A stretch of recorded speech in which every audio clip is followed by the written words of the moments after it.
Hello everyone, this is Defense Politics Asia, and this is the Frontline Changes report for the past 24 hours. Oh, I forgot to change the title. Oh my god. For the day of 1297 for the 12th of September. This is Frontline Changes. So we're going to jump straight to there's a lot of frontline changes today as well, just like yesterday, and probably let me see, probably more by one or two. So we're going to jump straight to the first one is the Ukrainians. Ukrainians has been geolocated over this position here. So because of this geolocation, I have to assume that there is no more Russian forces in this island here, where the Russian forces was previously geolocated. So I have invalidated this part. So that's a simple change around here, and this is also the only positive Ukrainian no Ukrainian positive change. And the rest of the frontline changes is all in favor of the Russians. The next frontline change is over at Stavki, over in the Liman front. So there is a geolocation as well. This is over the Liman front. Liman is over here, Stavki. Over this sector, Russian forces has been geolocated at this forest line or thingy region here.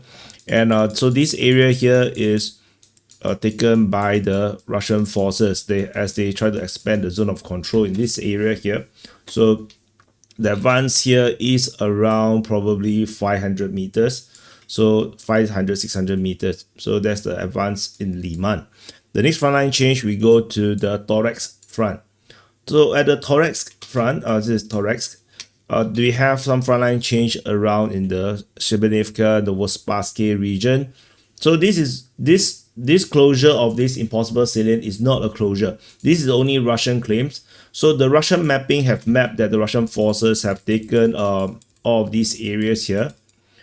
So this is just Russian claims. The rest of this encirclement or salient here is mapped as a gray zone on the pro-Russian mapping. So on Ryba's mapping. So we will see how this goes, as this is a gray zone for them. In fact, only this area is gray zone. I think the on top is all Russian control, I guess. Yeah, it's an encirclement.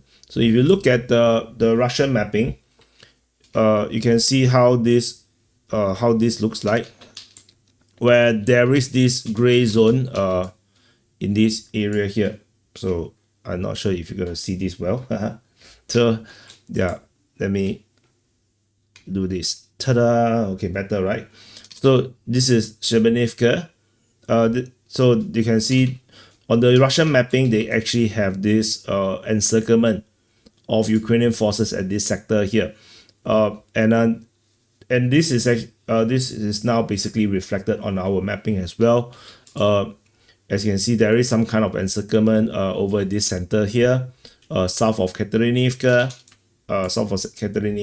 and this is based on the Russian mapping. You can see the Russian mapping. Ukrainian mapping have a totally different perspective, and also the Ukrainian mapping may also look something like this, with this area here all under Ukrainian control. The reason why there is this firm control is because of a previous geolocation of Russian forces at Katerinivka, and also that the Russian forces have claimed to capture Katerinivka. So there is always a possibility that that is still the case, but we shall see how this goes. So that's the frontline change over at Shebelivka, Novospassky region. The next frontline change is over at Sofievka. So it's over at this evil rabbit zone or demonic rabbit zone. So over at this sector here, there is geolocation again of Russian forces moving in the direction of Sofievka, and so this leads to a frontline change in this area here as the Russian forces continue to try to expand the zone of control. The advance in this sector here is around 700 meters, around there. So as the Russians continue to slow crawl in this area here, I think the Ukrainians are putting up a very, very strong defense line in this chain of settlements. So I think that's the strong position the Ukrainians have around here. So let's see how the Russians are going to deal with this. And after this frontline change, we go to the Komar front, which there's a whole series of frontline changes in this sector here. So this is Komar, and you can see all the frontline changes in this area here. So we have to cover one by one. So there is Ukrainian mapping that updated all of these areas here. I believe most of these are Ukrainian mapping. So so the Ukrainians have updated the map in some interesting ways. So we have the disclaiming of the south of Shifneve. The entire Shifneve, they refuse to say that the Russia has captured it. They put the whole thing as gray zone. And then also this part here is also taken.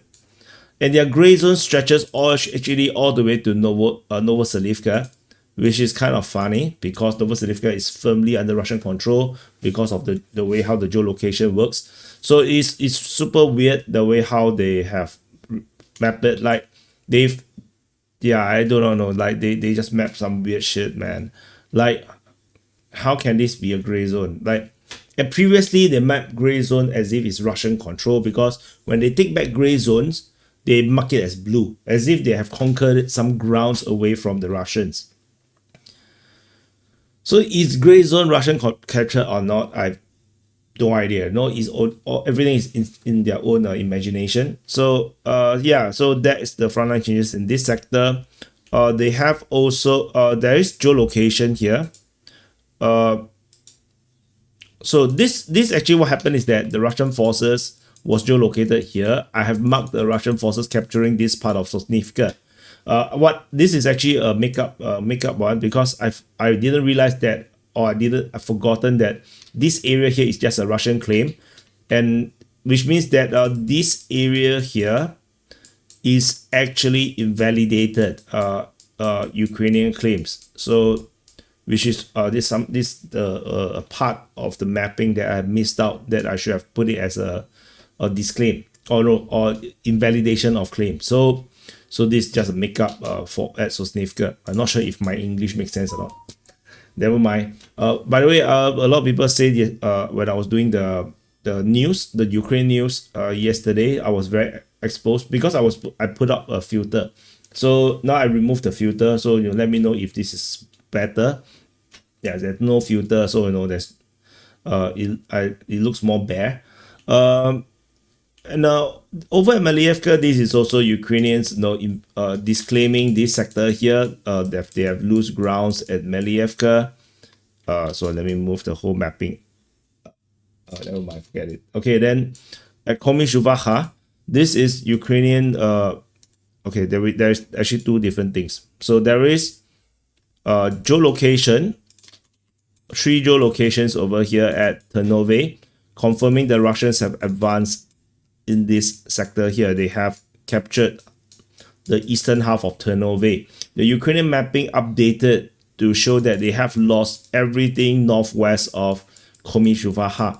So all of this area here in the northwest of Komishuvaha is confirmed to be under Russian control. Go away. And all of these areas here is now captured by the Russian forces. So this is already they disclaimed this sector here. And then so at Ternove, you can see so I need to move this mapping like this so I can explain a little bit better. So I have explained these parts already. So and then the Ukrainians also say that this area here, up to this height of the tree line, and then all the way to the northeast of Berezove and of Zaporizhzhia, all these are also firmly lost to the Russians. So the Russians have also captured everything almost everything north of Zaporizhzhia, up the tree line in the northwest of Ternove, everything east of Berezove and the northeast of Berezove. So these are all confirmed captured by the Russian forces, all confirmed. So then what about this centerpiece here? This actually is a Russian claim. Based on Russian mapping, they just make it simpler, that all of these areas here is actually also under Russian control. But this does not affect our blue mapping, the Ukrainian mapping. This is only a Russian claim. So this is not confirmed, but it's just a Russian claim. How come my mouse still feels so fast? So anyway, the center part here, the yellow arrows here is the Russian claims. Everything else here is all Russian capture. It's all confirmed Russian capture based on Ukrainian mapping and geolocation. So that's the main gist of the situation here. So if I zoom out, you can see, yeah, very complicated mapping. And so the Ukrainians, so I draw out what the Ukrainian lines look like now. On our map, it looks like this. Yeah. So there is this ridiculous mapping here. So this is the, yeah, so I just draw in this way. What is this? This is the Russian claim. Okay.